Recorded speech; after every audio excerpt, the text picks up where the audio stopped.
एक खास जगह पर जा रहे हैं, लेकिन उनके साथ उनके 3 और दोस्त भी आ रहे हैं जिन्हें डमी ने बुलाया। लेकिन ब्रैडी इस बात से बिल्कुल खुश नहीं है क्योंकि वो तीनों में से किसी को भी पसंद नहीं करता। पहला वो आ गए हैं तो उसे उनके साथ किसी तरह से वेकेशन एंजॉय करना पड़ेगा। अब इसके बाद हम उस बोट के ओनर किट और एनिमल को देखते हैं जिसे ब्रैडी ने रेंट करा हुआ है एक लेक पर जाने के लिए। और उसकी अलग एक काफी मिस्टीरियस स्टोरी है जिसके बारे में पार्ट 1 में वार्नर ने भी बताया था, अगर आपको याद होगा तो। इसी दौरान वहाँ पे क्लेयर भी आ जाती है जो ब्रैडी की गर्लफ्रेंड है। अब ये सारे अपने सफर के लिए निकलते हैं और तभी वहाँ पर एक शेरिफ और उसका एक साथी आ जाता है और उन्हें वार्न करता है कि देर रात तक वहाँ पर मत घूमना और ज्यादा शोर मत करना। लेकिन उन्हें ये नहीं पता है कि ये लोग असल में उसी जगह पर जा रहे हैं जहाँ पे जाने के लिए सरकार ने बैन लगाया। अब ये लोग अपनी बोट के लिए निकल जाते हैं। सभी बहुत खुश थे और खासकर ब्रैडी और क्लियर दोनों बहुत समय बाद एक साथ टाइम स्पेंड कर रहे होते हैं। दोनों आपस में काफी बातें करते हैं जिससे हमें पता चलता है कि क्लियर ब्रैडी से खास दोस्त डमी को ज्यादा पसंद नहीं करती क्योंकि उसकी वजह से उसे उनके कॉलेज से बाहर निकाल दिया गया था, जिससे कि उसे बहुत बुरा भी लगा। लेकिन ब्रैडी समझाता है कि वो चीजें बस गलती से हुई थी, इसलिए बेहतर है कि तुम अब उसे भूल जाओ और इस ट्रिप को एंजॉय करो। ऊपर डेक पर सभी लोग एंजॉय करते हुए आगे बढ़े। बिन असल में एक जले हुए होटल के पास रुकना है जिसका एक अलग सीक्रेट है, पर वो क्या है ये आपको आगे देखने को मिलेगा। देर रात ये लोग अपनी मंजिल पर पहुंचते हैं जहाँ ये सबसे पहले तो आग जलाते हैं।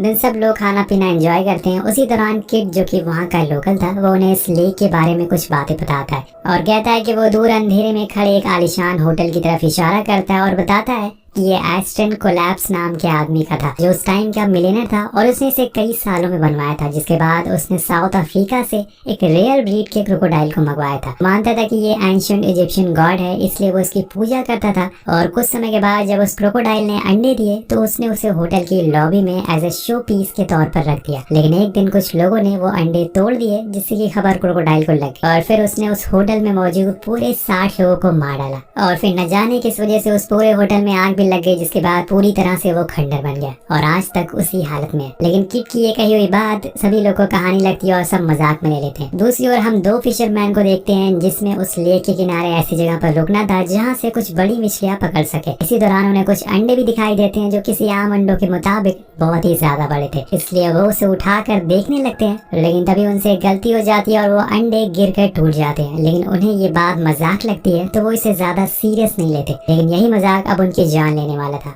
कुछ देर बाद एक फिशरमैन को एक क्रोकोडाइल पानी में खींच लेता है जिसे देखकर वो दूसरा वाला भाग जाता है। क्या दोस्त बनेगा रे तू। उसे लग रहा था कि अभी वो कार को स्टार्ट करेगा और यहाँ से निकल जाएगा, लेकिन जैसे ही हॉरर स्टोरी में होता है यहाँ भी कार स्टार्ट नहीं होती जिसकी वजह से वो भी मारा जाता है। जिसके बाद वो क्रोकोडाइल उस पूरी कार को ढकेल के पानी में ले जाता और डुबा देता है। अब नेक्स्ट डे सभी लोग लेक में एंजॉय कर रहे होते हैं और इसी दौरान एक लड़के को पानी में कुछ बुलबुले दिखाई देते हैं। उसे देखने के लिए थोड़ा करीब जाता है और तभी वहाँ क्रोकोडाइल उसे खींच लेता है। ये देखकर उसके सारे दोस्त डर जाते हैं और फौरन उसे बचाने के लिए आते हैं। लेकिन तभी वो जाग जाता है और ये बस उसका एक प्रैंक था। लेकिन ये प्रैंक उन लोगों के अलावा और भी कोई दूर से देख रहा था और अब इसके साथ असली वाला प्रैंक होने वाला है। वेल लंच के बाद एनाबेल का डॉग न जाने क्यों भौंकना शुरू करता है और अचानक से एक जगह भागने लगता है। सभी लोग उसके पीछे पीछे जाते हैं तो उन्हें पता चलता है कि यहाँ पे तो कुछ टूटे हुए अंडे पड़े हैं जिसकी स्मेल से वो यहाँ पर आ गया था। और वहाँ तो ऐसे भी अंडे थे जो सही सलामत थे। लेकिन तभी एक अंडा उनसे टूट जाता है, लेकिन दूसरा वो अपने साथ ले जाते हैं। ये असल में वही जगह थी जहाँ पे कल वो 2 फिशरमैन आए और आज वही गलती ये कर रहे हैं। अब उनके जाने के बाद वहाँ क्रोकोडाइल आता है और अपने अंडों को ना देखकर बहुत ही ज्यादा गुस्से में आ जाती है। उधर सभी लोग अंडे को देखकर हैरान थे कि आखिर ये इतना बड़ा कैसे हो गया। वो खाने के लिए बोट पर चले जाते हैं और उसी दौरान हब्स नाम का लड़का जो उस अंडे को क्लियर के बैग में छुपा देता है क्योंकि उसके अलग ही प्लान थे, शायद उसे लालच आ गया था। वहीं दूसरी ओर हमें 2 शेरिफ को दिखाया जाता है जो चॉपर से उन फिशरमैन की कार को ढूंढ रहे थे, लेकिन वो उन्हें कहीं नहीं दिखाई देती क्योंकि वो पानी में डूब चुकी थी। इधर सभी देर रात एंजॉय कर रहे होते हैं कि उसी दौरान सनी सबके सामने कह देती है कि उसका और ब्राइडी का अफेयर था। अब ये सुनकर सभी लोग काफी हैरान थे क्योंकि किसी ने ये एक्सेप्ट नहीं किया था कि ये बात क्लियर को भी पता चल जाती है। इसकी वजह से वो वहाँ से चली जाती है और इसके पीछे पीछे ब्राइड भी आता है उसे मनाने के लिए, लेकिन वो किसी भी बात का कोई जवाब नहीं देती, इसलिए उसे मजबूरन बाहर आना पड़ता है। उसके बाकी साथी सोने के लिए जा रहे थे, लेकिन हब्स ने इतनी ज्यादा पी ली थी कि वो वहीं सो जाता है और सभी दोस्त उसे छोड़कर चले जाते हैं। वेली ने ऐसा नहीं करना चाहिए था क्योंकि कुछ ही देर बाद हब्स की आँख खुलती है तो उसे अपने दोस्त आसपास दिखाई नहीं देते और वो घबरा जाता है और बोट पर जाने लगता है। लेकिन उसे क्या पता था कि ये उसका आखिरी समय है क्योंकि तभी वो क्रोकोडाइल पानी से छलांग मारकर उसे अंदर ले जाता है और किसी को कानों कान खबर नहीं होती। इस हमले में बोट की रस्सी भी टूट जाती है जिस वजह से अब वो किनारे से दूर जाती रहती है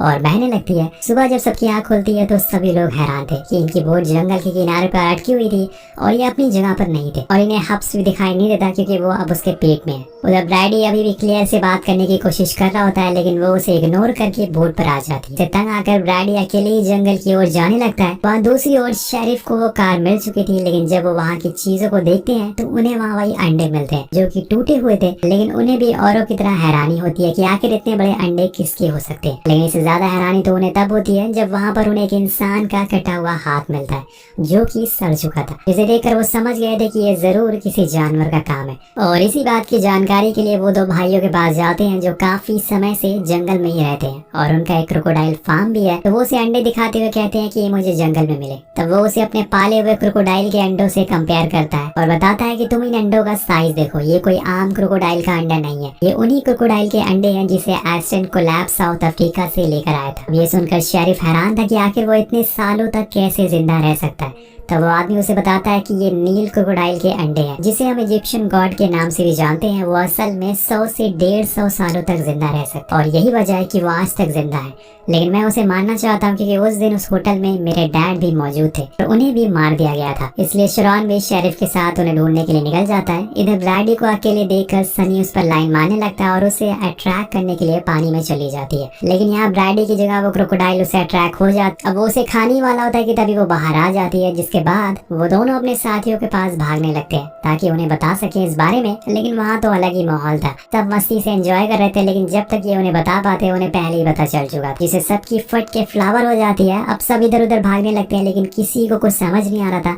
कि आखिर वो कहाँ जाए। अब ब्रैडी और सनी भी आ जाते हैं लेकिन यहाँ वो क्रोकोडाइल उनकी बोट को पूरी तरीके से तोड़ देता है और अंदर घुस जाता है। जो लोग ऊपर डेक पर थे वो तो पानी में कूद जाते हैं लेकिन फॉस्टर जो कि अंदर मौजूद था वो फंस चुका था। अब वो उसे एक से मारने की कोशिश करता है लेकिन तब तक वो उसे खा जाता है और पूरी बोट पानी में समा जाती है। और अब यहाँ से शुरू होती है असली एडवेंचर स्टोरी। जो लोग बचे थे वो किनारे पर आ चुके थे लेकिन फॉस्टर अभी भी क्रोकोडाइल के मुंह में था। ये देखकर सभी जंगल की ओर भागते हैं और इसी उम्मीद में कि शायद उन्हें वहाँ कोई मिल जाए। लेकिन इसी चक्कर में वो रास्ता भटक चुके थे इसलिए उन्हें और गुस्सा आ रहा था, पर कैसे भी करके उन्हें यहाँ से निकलना है, इसलिए वो धीरे धीरे आगे बढ़ते जा रहे थे। उसी दौरान सनी का पैर एक लकड़ी में फंस जाता और तभी वहाँ वो क्रोकोडाइल आ जाता है और उसे देखकर फिर से सभी भागना शुरू करते हैं। लेकिन क्लेयर वहाँ से नहीं भागती, वो वहीं थोड़ी दूर पर खड़ी रहती है क्योंकि सनी वहीं अटकी हुई थी। वो उसे बिल्कुल शांत रहने को बोलती है क्योंकि उसके पीछे ही वो क्रोकोडाइल खड़ा था। अब ऐसे में इंसान की चीख निकल जाती है तो यहाँ सनी भी वही करती है, जिस वजह से वो क्रोकोडाइल को पता चल जाता है और वो उसे निकल लेता है। यहाँ क्लेयर फौरन अपने साथियों के पास जाती है क्योंकि अब यहाँ रहने का कोई फायदा नहीं है, उसकी दोस्त तो मारी जा चुकी है। वहीं दूसरी ओर हम शेरिफ को देखते हैं जो अब शिप से उस क्रोकोडाइल को ढूंढ रहे थे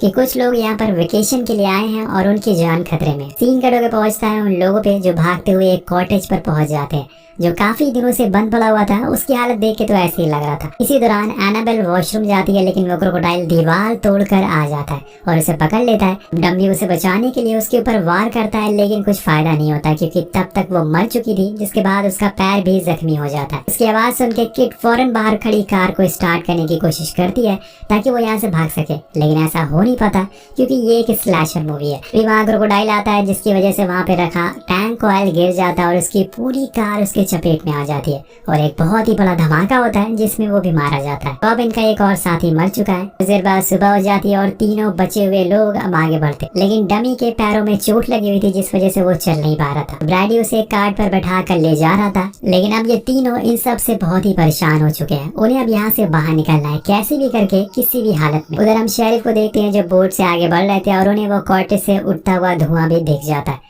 और वो उसकी तरफ बढ़ने लगते हैं और लकीली बीच में इन्हें ये तीनों मिल जाते हैं। अभी वहाँ से बाहर निकलने की कोशिश करते हैं। क्लेयर कहती है कि वो हमें मारना क्यों चाहता है, हमने तो उसके साथ कुछ किया भी नहीं है। शरॉन बताता है कि वो असल में किसी को खा नहीं रहा है बल्कि जान से मार रहा है क्योंकि आप लोगों में से किसी ने उसके सारे अंडों को तोड़ा है और वो अब उसका बदला लेकर रहेगी। अब वो इसके आगे कुछ और बताता है कि वो क्रोकोडाइल वहाँ भी पहुंच जाता है। वो उनकी बोट के जस्ट कुछ ही दूरी पर था तो शरॉन उसे गोली मारने लगता है लेकिन उसे कुछ नहीं होता, पर अब उसे गुस्सा आ चुका था इसलिए वो बोट को टक्कर मारता है जिससे शरॉन पानी में गिर जाता है। अब इससे आगे क्या होगा उसके साथ ये तो आपको पता चल गया होगा। इसी टक्कर के बाद बोट भी खराब हो जाती है तो शेरिफ उसे खुद स्टार्ट करने की कोशिश करता है और इसी चक्कर में वो क्रोकोडाइल उन्हें भी पानी में खींच लेता है और बोट में आग लग जाती है। लेकिन उससे पहले वो समय रहते ही पानी में कुछ लोग कूद गए थे और किनारे तक आ गए थे। लेकिन यहाँ ब्रैडी कहता है कि हम उसे भाग नहीं सकते, वो हमें ढूंढ ढूंढ के मारता रहेगा, इसलिए हमें उसका मुकाबला करना ही पड़ेगा। और इसी दौरान उन्हें क्लेयर के बैग में वो अंडा दिख जाता है जो हब्स ने छुपा कर रखा था,